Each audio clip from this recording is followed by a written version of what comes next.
arranquemos por ahí. ¿Qué es la ansiedad, María? Ansiedad y estrés. Bueno, mala prensa, ¿no? Por lo Ufa. general cuando se habla de ansiedad y estrés, enseguida se lo asocia a cuestiones negativas. Exacto. ¿Sí? Malestar emocional, problemas, dolor, en fin, todas características negativas. ¿Sí? Y la verdad, lo que hay que decir es que tanto la ansiedad como el estrés no son negativos de por sí.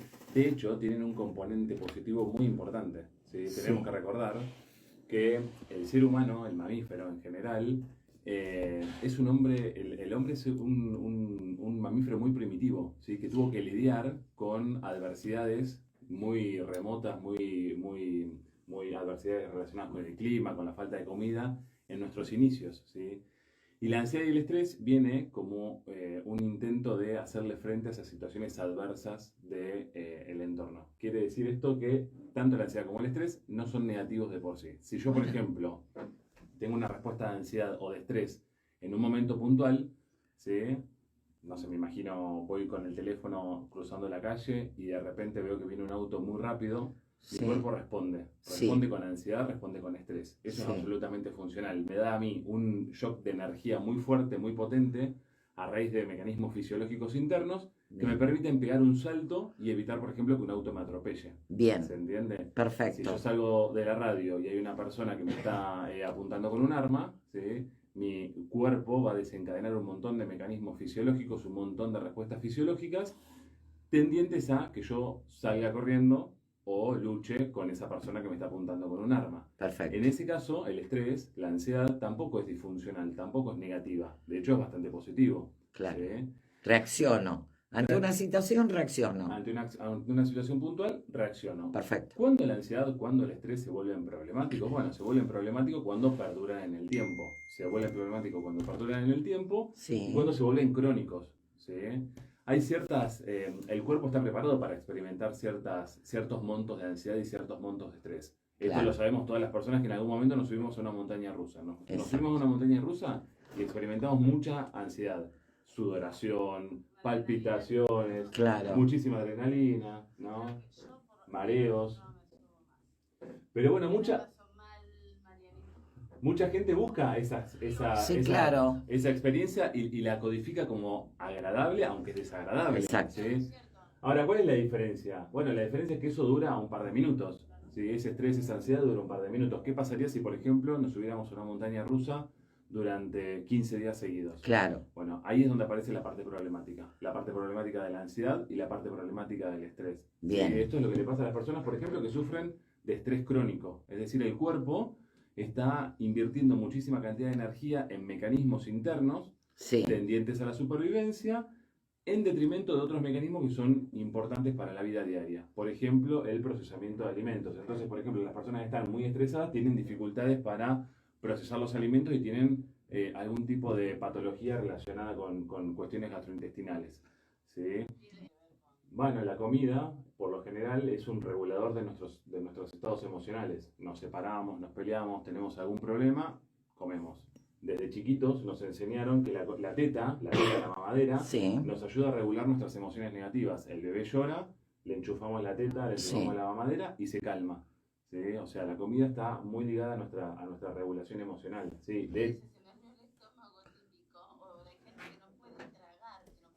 Total. Claro. Obviamente. Sí.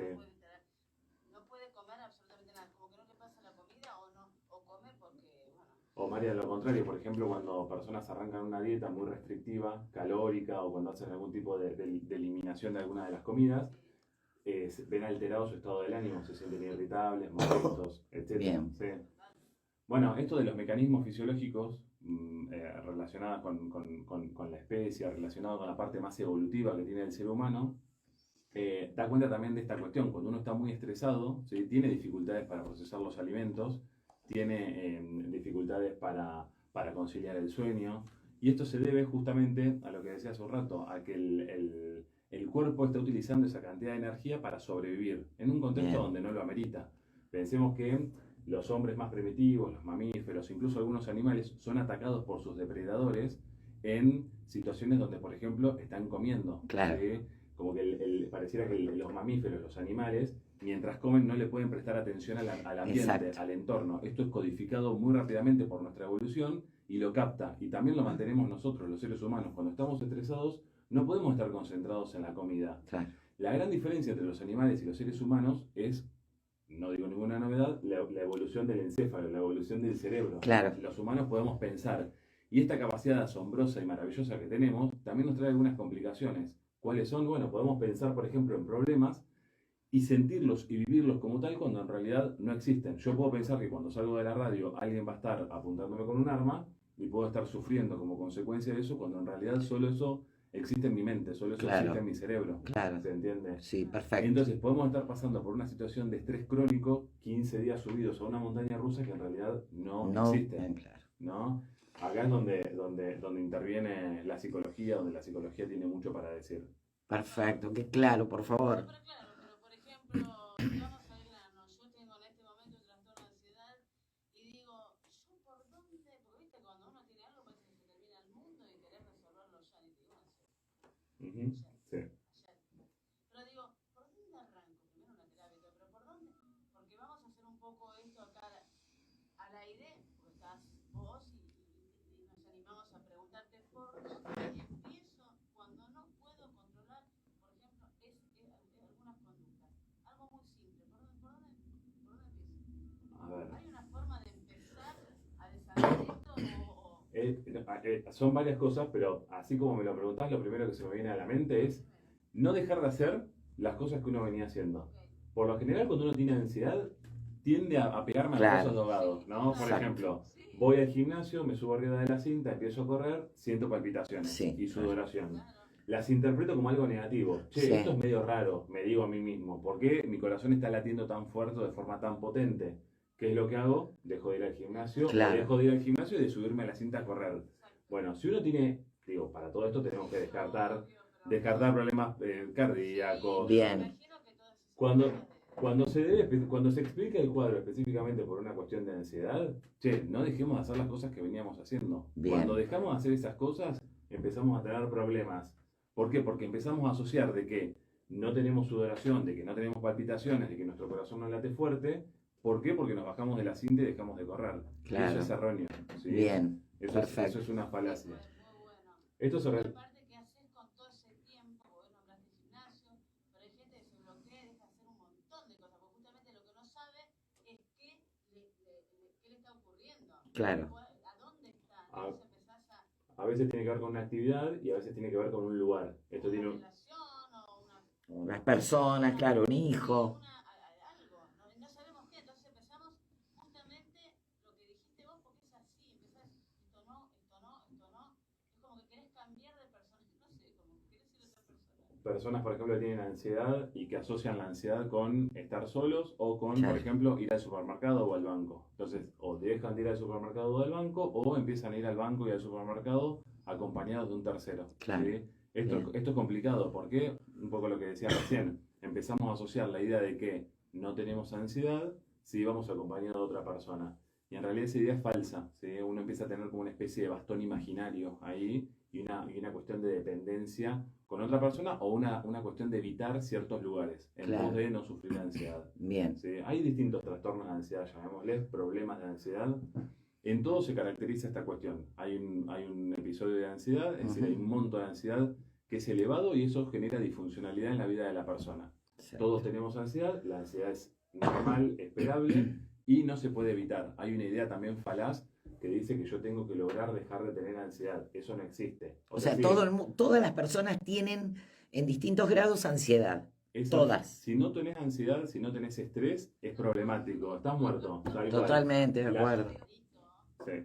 Pero bueno, hay una cuestión en esto que está diciendo Marian que es súper interesante, que tiene que ver con la interpretación que uno hace. Ansiedad vamos a tener, ¿sí? Ujú. Cosas vamos a sentir siempre. Es así nuestra naturaleza, es así nuestro funcionamiento, es así nuestro cuerpo está creado de esta manera. La clave parece estar en la interpretación que hacemos de esos fenómenos que tenemos, que suceden internamente. ¿sí?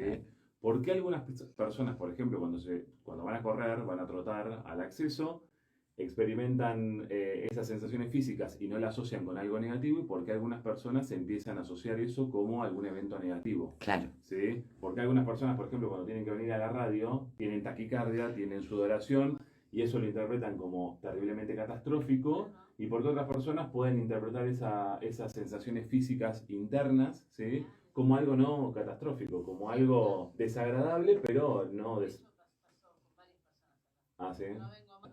Las personas no saben tampoco por qué les pasa lo que les pasa, y esto es súper importante y es un primer paso que siempre tenemos en los tratamientos psicológicos relacionados con la ansiedad. ¿Sí? Las personas tienen que saber, tienen que entender, porque hay una explicación lógica de por qué les sucede lo que les sucede en términos Claro. físicos. ¿Sí? Vos recién hablabas, Marian, de sudoración o de taquicardia. Nuestro cuerpo, cuando nosotros empezamos a identificar una señal de alarma que nos preocupa, ¿sí? O que puede ser peligrosa, nuestro cuerpo se empieza a preparar. Entonces, ¿por qué nuestro corazón empieza a latir más fuerte? Bueno, nuestro corazón empieza a latir más fuerte básicamente porque necesitamos bombear más cantidad de sangre. La sangre es el combustible, es el motor, no es el vehículo del oxígeno.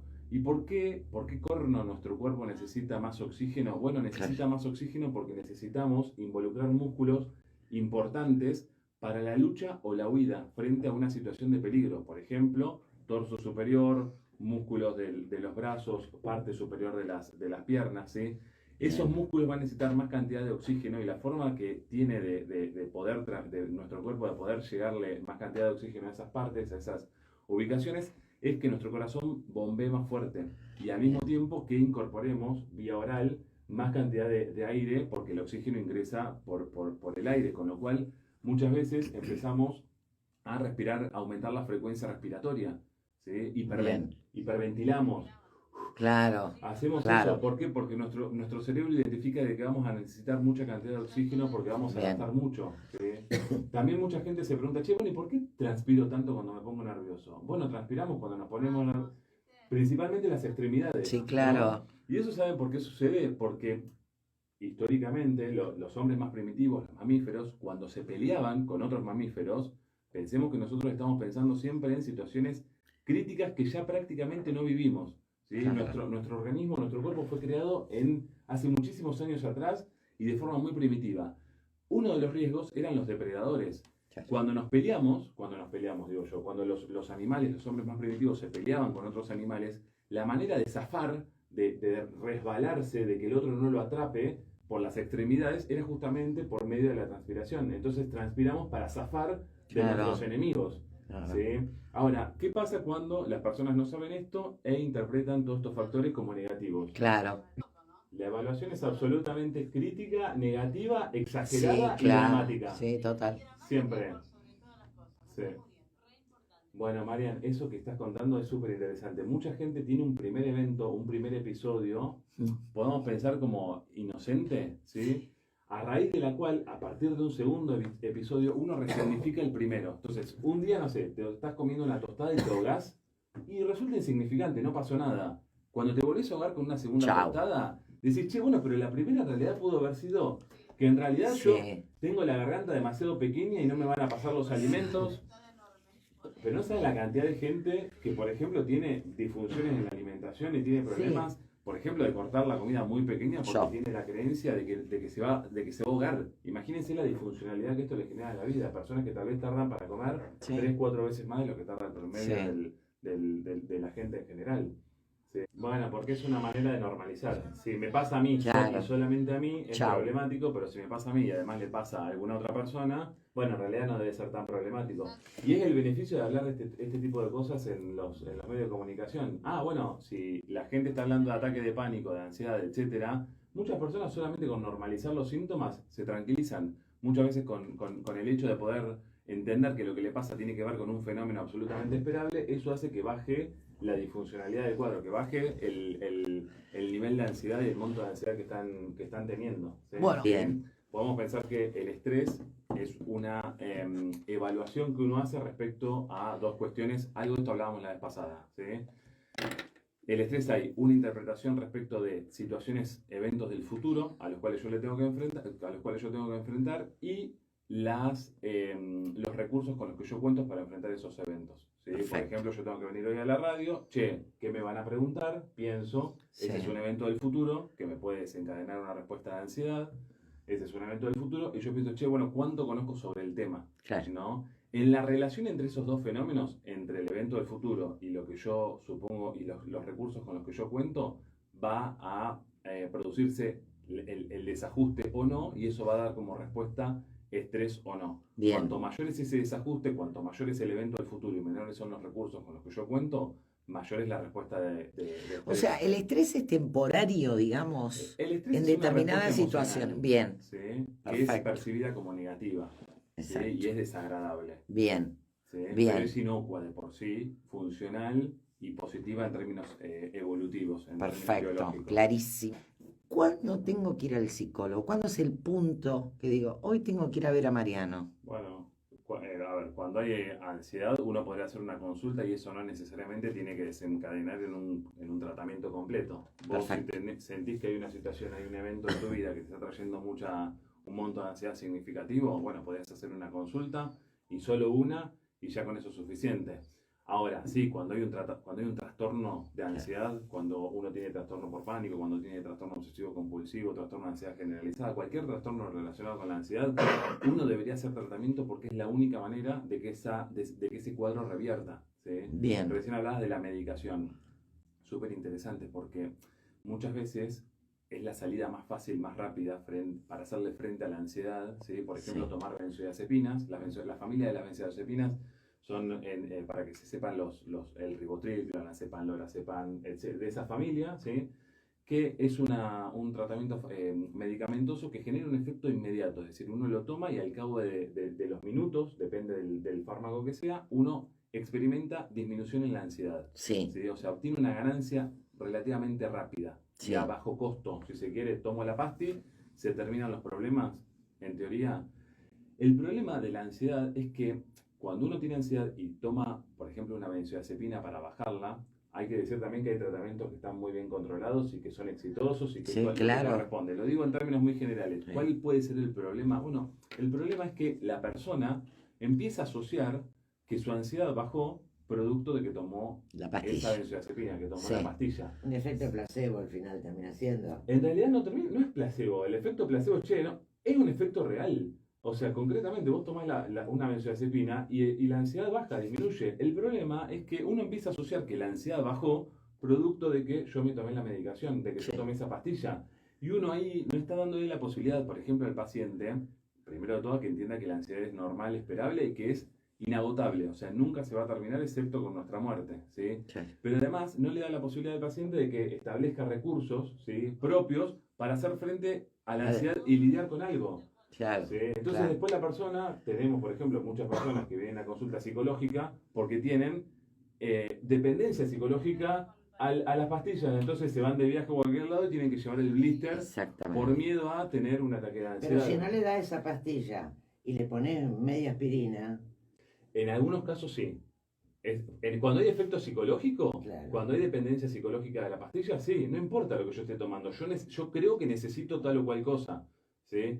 Pero la benzodiazepina, el ribotril, el clonazepam no genera un efecto placebo, genera un efecto real y ese Claro. es el problema. no, no, ya Hay más hombres, hay más mujeres que hombres, ¿sí? Sí, Es no, así. Sí. Sí. Se está revirtiendo. La verdad que no sé bien a qué se debe, pero intuyo que tiene que ver con la crianza, ¿sí? Que tienen, la crianza diferente que tienen hombres y mujeres. A las mujeres, esa tendencia también está cambiando, pero a las mujeres históricamente se las crió, ¿sí?, fomentando mucho la cuestión emocional, fomentando mucho la conexión emocional interna. pueden ser vulnerables. Se les enseñó que pueden Sí, ser vulnerables. claro. Pero el hombre no llora. Total. Se les Exacto. enseñó a las mujeres históricamente que pueden ser vulnerables o que lo son y que necesitan de un otro, que necesitan pedir ayuda. Todo lo contrario a lo que se fomenta en los hombres. Claro, A los hombres claro. se les enseñó que tienen que ser autónomos, independientes, fuertes y productores y proveedores. Plata, claro, claro, Total. claro. Creo que tiene que ver un poco con eso. Bueno, En un porcentaje, ponele de 10 pacientes, ¿cuántas mujeres y cuántos hombres? en mi clínica particular y será un 60-40, 70-30. Antes era, no sé, de 10 eran 9 mujeres y un hombre. Ujú, sí, Hace muchos años. no, tal cual. Ningún hombre va al psicólogo. Bueno, la cantidad de psicólogas mujeres que hay, ahora también esa tendencia se está revirtiendo, pero cuando yo recién arrancaba la universidad, cursaba creo que con el 90% de las mujeres. Eso también Mirá. habla de, che, bueno, la psicología no está hecha para los hombres, la psicología está hecha para Claro, las mujeres. claramente. Vamos a hablar de TOC, de pánico. Top. ¿Qué es un TOC? Bien. Mariano, que le queda un ratito. Sí, no importa. Un ratitito. No, recién hablábamos de la ansiedad problemática, ansiedad elevada y diferentes tipos de ansiedad, diferentes trastornos de ansiedad. Uno de esos trastornos es el trastorno obsesivo compulsivo Exacto. o llamado TOC. TOC. ¿Sí? Bien. Que hay como mucho mito, viste, que no se sabe bien qué es el TOC. Algunos lo relacionan específicamente con chequear algo. Bueno, Sí. no es solamente chequear algo. El TOC se compone de dos cuestiones, digamos, bastante específicas. ¿Sí? Por un lado, y lo primordial en el TOC, es que hay pensamientos negativos, intrusivos. ¿Qué quiere decir esto? Son pensamientos que ingresan a nuestra mente sin nuestra voluntad. ¿Sí? O sea, ingresan a nuestra mente sin nuestra voluntad y además tienen la característica de ser negativos. Son intrusivos, es decir, se cuelan en nuestra mente sin que nosotros tengamos ganas de que eso suceda en momentos muy inoportunos. Dame un ejemplo. Por ejemplo, si yo ahora pienso en qué pasaría si agarro tu teléfono y lo Bien. revoleo contra el vidrio. Bien. O el pensamiento simple que dice soy un inútil. Eso puede ser un pensamiento Bien. de un TOC. ¿Sí? Con eso solo no basta. Y además tiene que tener otra característica, y esto es fundamental. En el TOC los pensamientos siempre se oponen a nuestra moral. Siempre. ¿Qué quiere decir esto? Por A ver. ejemplo, si yo tengo una valoración importante por la vida, los pensamientos negativos, intrusivos, atentan contra la vida. Por ejemplo, me voy a matar. Ese puede ser un pensamiento obsesivo-compulsivo, un pensamiento del TOC, ¿sí? Que atenta con un valor que para mí es importante. Por ejemplo, el valor de la vida. Bien. ¿Sí? ¿Pero es reiterativo o una vez? Es reiterativo y esa tiene que ser la condición. Negativo, reiterativo, persistente, que se opone a nuestra moral. Pongo otro ejemplo respecto de que se oponga a nuestra moral. ¿Sí? Por ejemplo, hombres heterosexuales que tienen pensamientos intrusivos TOC respecto de la posibilidad de ser homosexual. Bien. ¿Sí? ¿Qué significa esto? Es un pensamiento que atenta contra ellos, atenta contra un valor, por ejemplo la hombría, por ejemplo la percepción que tienen de sí mismos como hombres, podría pasar también en las mujeres, pero creo que en los hombres en los hombres heterosexuales es más marcado. El pensamiento intrusivo, negativo, que ingresa a la mente, ¿cuál es? Soy homosexual, en hombres heterosexuales, ¿se entiende? Sí. Ahora, ¿solo con esto basta? No, solamente con esto no basta. De hecho, tenemos pensamientos negativos con estas características todo el tiempo. Sí, claro. ¿Sí? ¿Qué es lo que le pasa a las personas que tienen TOC respecto a las que no tienen TOC? Las personas que tienen TOC tienen una necesidad muy fuerte por evitar ese pensamiento, o por hacer algo para que ese pensamiento desaparezca, o para neutralizarlo de alguna manera. Entonces, por ejemplo, podrían pensar en otra cosa, ¿sí? O hacer otra cosa. ¿Sí? Por ejemplo, yo pienso, voy a tirar tu celular y lo voy a romper, y ese puede ser un pensamiento intrusivo que a mí me molesta porque para mí es importante tu celular, es importante tus bienes, por Sí, decirlo de alguna sí. manera. ¿Sí? Como pienso que lo puedo llegar a hacer porque el pensamiento es ese, rezo un rosario. Che, no, voy a rezar. Claro. Padre Buscás nuestro. una herramienta. Busco una. Pero- Es hermoso porque hablamos de todo el tiempo y la gente normalmente Lo aplica Claro, mal. lo aplicamos mal. Sí. Cierro las puertas del placar porque es un TOC. No es eso. Y aparte el que sufre de TOC, el que tiene un familiar que sufre de TOC, a mí me tocó con mi mamá, con mi hija era bastante joven, es muy complicado porque empezás a ver una persona que, imagínate, tu madre que conoces de toda la vida y que la ves con una conducta, no saben el bajón que te agarra porque vos querés controlar eso.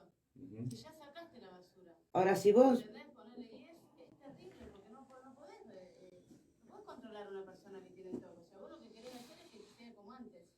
Tal cual. ¿Entendés? Y es difícil. ahora vos en un momento, ese TOC lo corres haciendo otra cosa. Pero si es reiterativo, vuelve y vuelve y vuelve. cuando está el trastorno obsesivo compulsivo se caracteriza por eso, porque ninguna de las medidas que uno lleva a cabo Nada para te neutralizarlo son eficaces. Claro. ¿Sí? Yo, por ejemplo, pienso que puedo matar a mi mamá, como pienso que puedo matar a mi mamá, y ese es un pensamiento negativo y que se opone a mi moral, digo, no, me voy a lavar las manos y controlo esto. Si yo me lavo las manos, mi mamá no muere. El tema es que eso no termina y el TOC es como una especie de pulpo, va por todo. Claro. Me empiezo a lavar las manos y aparece otro pensamiento que viene a reemplazar el primero. Es Sí. una seguidilla muy compleja, digamos, de cuestiones que se van agregando. Entonces, la posibilidad de que muera mi mamá aumenta y yo tengo que lavarme las manos de forma reiterada y siguiendo algún tipo de ritual. Y esto es una de las características también del TOC, ¿sí? Pero hay que pensar esto, que en algún momento, y este es clave cuando uno hace una consulta en esta instancia, cuando aparece la asociación entre, che, mi mamá puede morir y, che, tengo que lavarme las manos porque si yo me las lavo evito esa situación, la persona experimenta un mínimo alivio al principio, ¿sí? Ahí es clave hacer la consulta psicológica. Desarticular esto es mucho más fácil cuando es incipiente, cuando recién arranca, Claro. que cuando esto se propaga, se prolonga y se extiende a diferentes ámbitos de la vida. Y el tratamiento del TOC es muy específico. Uno en el tratamiento del TOC, y esto lo quiero decir con mucha claridad, puede hacer muchas cosas. Como en cualquier terapia psicológica. Uno puede hablar de los padres, puede hablar de la madre, de la pareja, de si tiene relaciones, no tiene relaciones, de las cosas que le pasaron cuando tenía 3, 6, 9 años. Ahora, si uno no hace en el TOC, en el tratamiento psicológico del TOC, una cosa que se llama exposición con prevención de respuesta, es muy técnico, pero cualquier psicólogo lo tiene que saber. Nada de lo que haga con una terapia sirve, nada, absolutamente nada. Cualquier Mira. psicólogo que trabaje con TOC tiene que hacer esto. Tiene que permitirle al paciente que se pueda exponer Claro. al pensamiento intrusivo, evitando la respuesta o evitando el pensamiento que históricamente ha utilizado para contrastar o para neutralizar ese pensamiento. Por ejemplo, pacientes que tienen cuestiones ligadas con la contaminación, TOC de contaminación se llaman, ¿sí?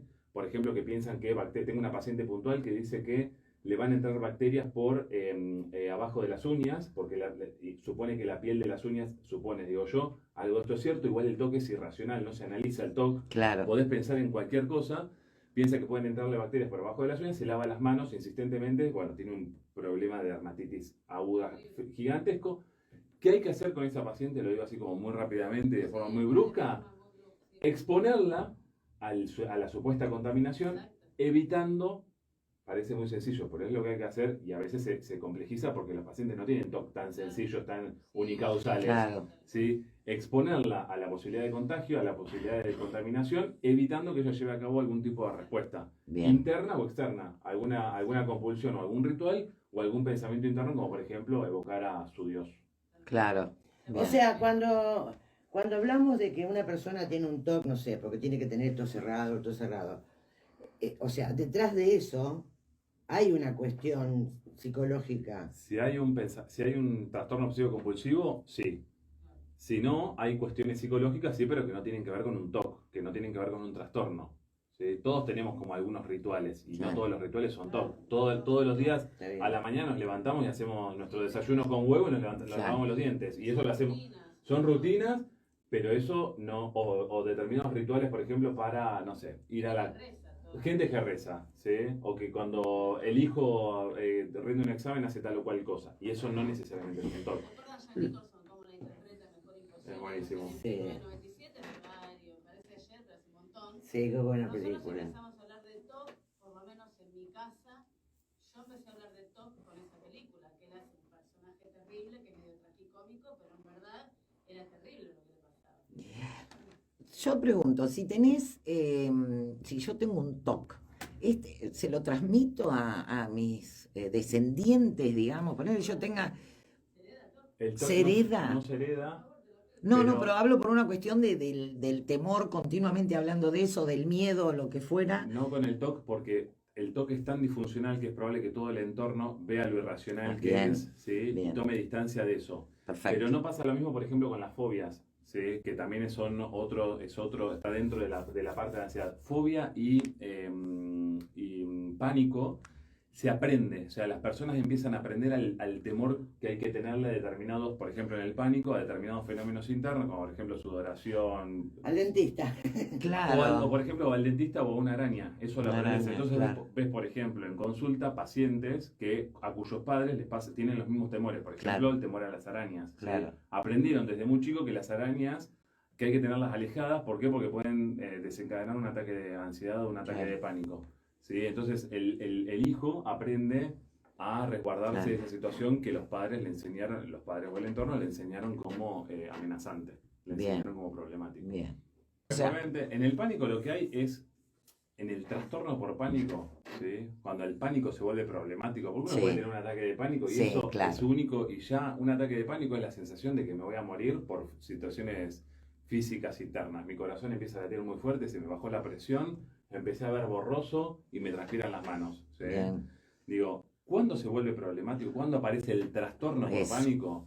Cuando yo empiezo a tener un temor acuciante, dicen los manuales diagnósticos, un temor por volver a experimentar un ataque de pánico. Y empiezo a llevar a cabo un montón de conductas evitativas, por ejemplo, no ir al supermercado solo Perfecto. o acompañado, no quedarme solo en mi casa, no subirme a la cinta del gimnasio, etcétera, por temor a tener un ataque de pánico. Empiezo a evitar un montón de cosas porque aparece la idea de que yo puedo volver a tener un ataque de pánico, que una de las cosas que no dije en el ataque de pánico, que es bastante característico y es una de las condiciones que tiene que estar, es que la persona tiene miedo a morirse, tiene miedo a volverse loco, ¿sí? O tiene miedo a perder el control también. Claro. Por ejemplo, me dejo de subir a la bicicleta por temor a tener un ataque de pánico, perder el control y caerme y golpearme, ¿sí? Y golpearme la cabeza. Bien. ¿sí? Recién hablaba de una de las cosas que también pasa mucho que la gente no entiende, pasa mucho en consulta, la gente no entiende cuando tiene mucha ansiedad, ¿por qué tiene visión borrosa? No sé si les pasó alguna vez, Sí. por ejemplo, que se nos nubla la vista, o se nos baja la presión, o por ejemplo no podemos no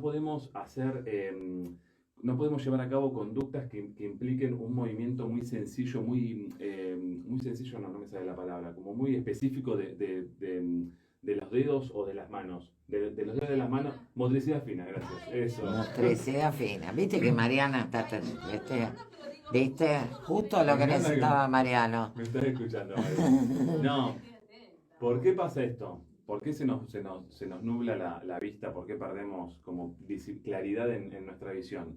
Porque vuelvo a la parte biológica que a mí me parece súper interesante y que nos ayuda muchísimo a entender un montón de cosas que nos pasan en la diaria.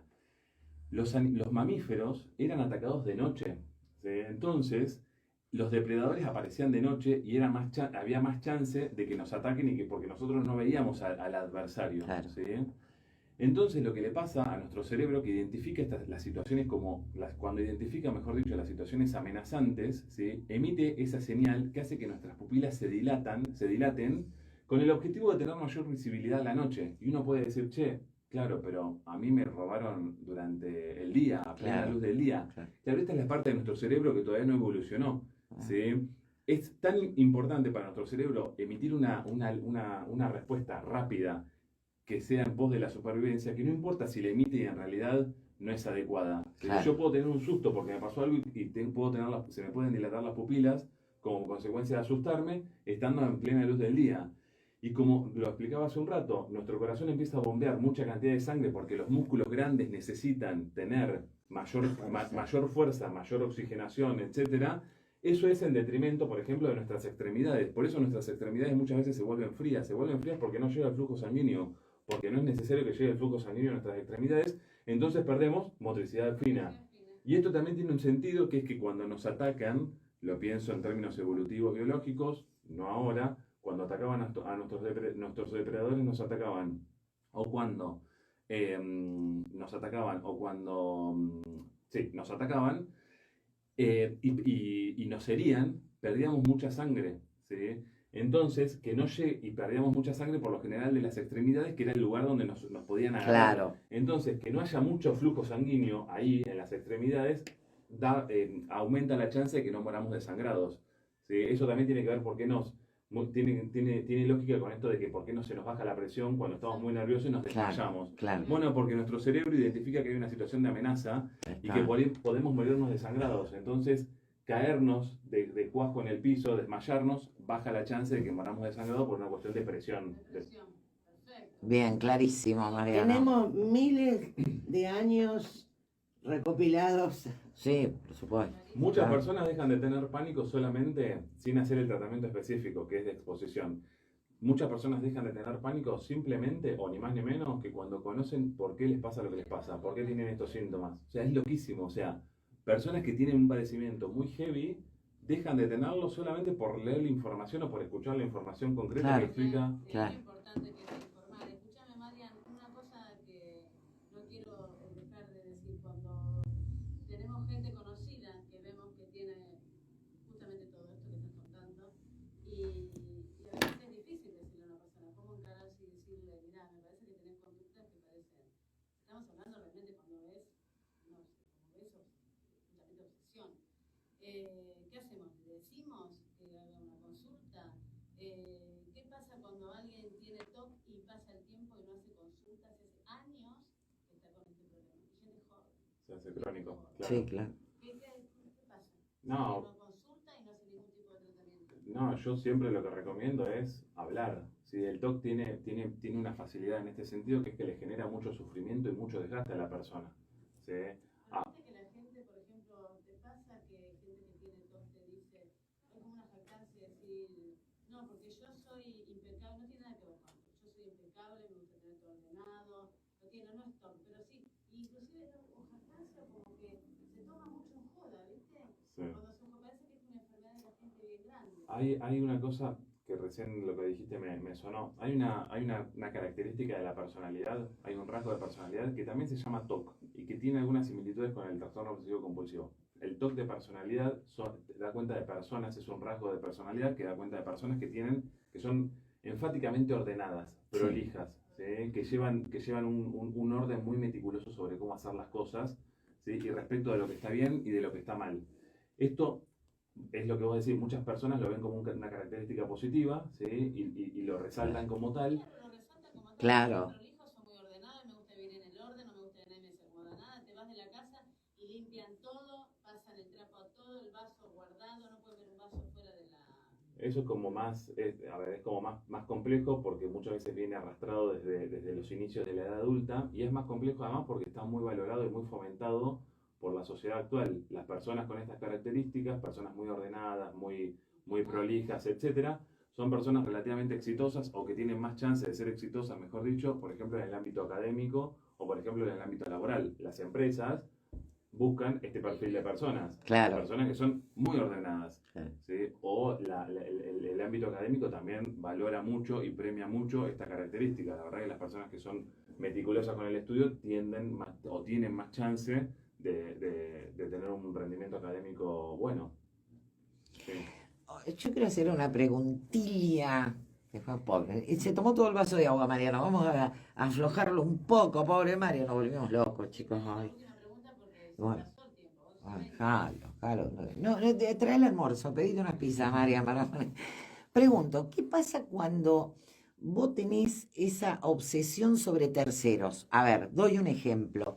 Salen tus hijos, tus nietos, tus hermanos a la ruta y tenés miedo a un accidente o lo que fuera. ¿Cómo manejas eso? Porque tu cabeza va a 1000, Sí. ¿no? Entonces, mandas mensajes permanentemente, muy personal, me parece que es esto. Yo soy igual. Bueno, por eso, yo creo que lo tenemos, eso con quien lo hablas, mamás, abuelas, Siendo madre. siendo digamos, madre y siendo padre, qué sé yo. abuela, ni te digo. Porque Bueno, para los hijos son un plomo. no, total, pero- por eso estoy diciendo. Los hijos creen que, perdóname, No, por creen favor. que somos controladores. En realidad Exactamente, lo que queremos a eso saber voy. que llegaron bien, punto. A Es eso voy, mentira. ¿Cómo se maneja eso? ¿Pasa a ser un TOC, un trastorno? Ponémelo un título a eso. No necesariamente, no es un TOC, no Bien. necesariamente tiene que ser un trastorno. Sí, Habla de una cuestión que me parece central que tiene que ver con la necesidad de control, ¿sí? Y la baja tolerancia a la incertidumbre. Sí. Son como dos cuestiones bastante específicas. Ahí. sí, A ver, las personas que tienen mucha ansiedad en cualquier aspecto, pero por ejemplo que tienen ansiedad respecto del estado de bienestar en el que se encuentran sus hijos, entran en una disyuntiva, que es la siguiente. Yo mando el mensaje, sí. ¿sí? Y le pregunto a mi hijo dónde está y Sí. me responde, papá, llegué, estoy en el boliche, bailando, Sí, pasándola bien. Y a mí me genera eso una tranquilidad momentánea. El Bien, problema es que esto es solamente una fotografía sí. y la película completa sí. A veces es mentira, pero bueno, esa es otra cuestión. El aspecto, sí, sí, Sí. uno- igual es interesante eso también. Claro. Pero ¿qué Claro. genera eso? Te genera certidumbre. Claro. Sobre algo que en realidad tenemos la incertidumbre absoluta, no sabemos nada del otro. O sea, yo supongo y yo me quedo muy tranquilo porque, nada, creo que en realidad en este momento mi pareja está en su trabajo, etcétera, Exacto. etcétera. Y me sumerjo en esa realidad ficticia para mi mente, Sí. pero que me tranquiliza. Sí, Pero en perfecto. realidad yo me pongo a pensar específicamente de dónde está mi pareja en este momento y la verdad que no tengo la menor idea. O sea, yo creo y pienso y ese pensamiento me genera una tranquilidad determinada. ¿Sí? Lo que pasa, por ejemplo, con la ansiedad, por ejemplo, de los hijos cuando viajan, Sí. etcétera, es que termina siendo problemática porque vos tenés solamente una fotografía y la fotografía prescribe al instante en el que te la mandan. O sea, te llega el Exactamente. mensaje, pero la pregunta es, che, ¿y ahora cómo estará? Claro. No, o sea, hace un segundo estaba bien, pero Sí, ahora pasó un sí. segundo. Que te- ¿Y ahora qué es lo que pasa? Yo lo único que pido, cuando llegues, avísame. Sí. Punto. Bien. A ver, lo que está diciendo Mariano, yo lo entiendo como esto. Si llego, se le cayó un pelo en la cabeza y... No, o Bueno, se, no, pará. O en el lugar donde estás. No, fíjate vos qué bueno lo que dice María, ¿no? Porque te manda un mensaje, una fotografía, estoy piola, estoy bien, qué sé yo. A los 5 minutos, tiki, mirás la tele, en el lugar donde está, Buenos Aires, capital, se desencadena una tormenta y la madre. Claro. Ponele.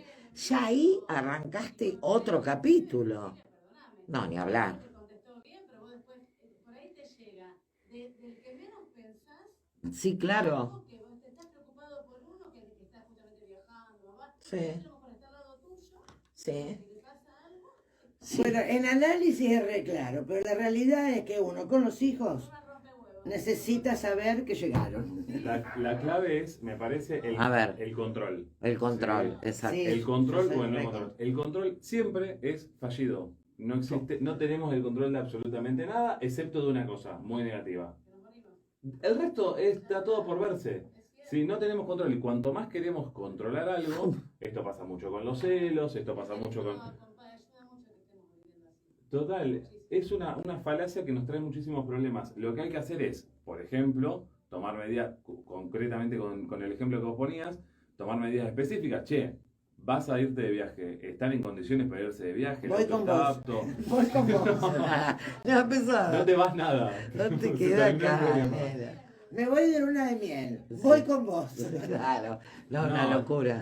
Entender que están dadas las condiciones para que el viaje sea óptimo y que sea bueno y que no haya ningún impedimento y que no haya ninguna cuestión y someterse a la incertidumbre de las horas que ese viaje va a implicar hasta que te avisan, che, llegamos.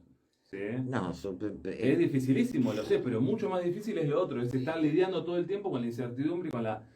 Porque cuando uno ejerce el control, obtiene algún beneficio inmediato. Che, me responde, ay, me tranquilicé. sí. Pero eso es una especie de bola de nieve que va creciendo, Claro. ¿sí? Donde después, si uno no se habitúa a esta cuestión de incertidumbre, después tiene muy baja tolerancia a la incertidumbre. Cuando se habla de baja tolerancia a la incertidumbre, se habla de eso. Pocas experiencias, pocas situaciones donde uno pudo, experimentar incertidumbre y lidiar con ella y acostumbrarse a ella. ¿Sí? Claro.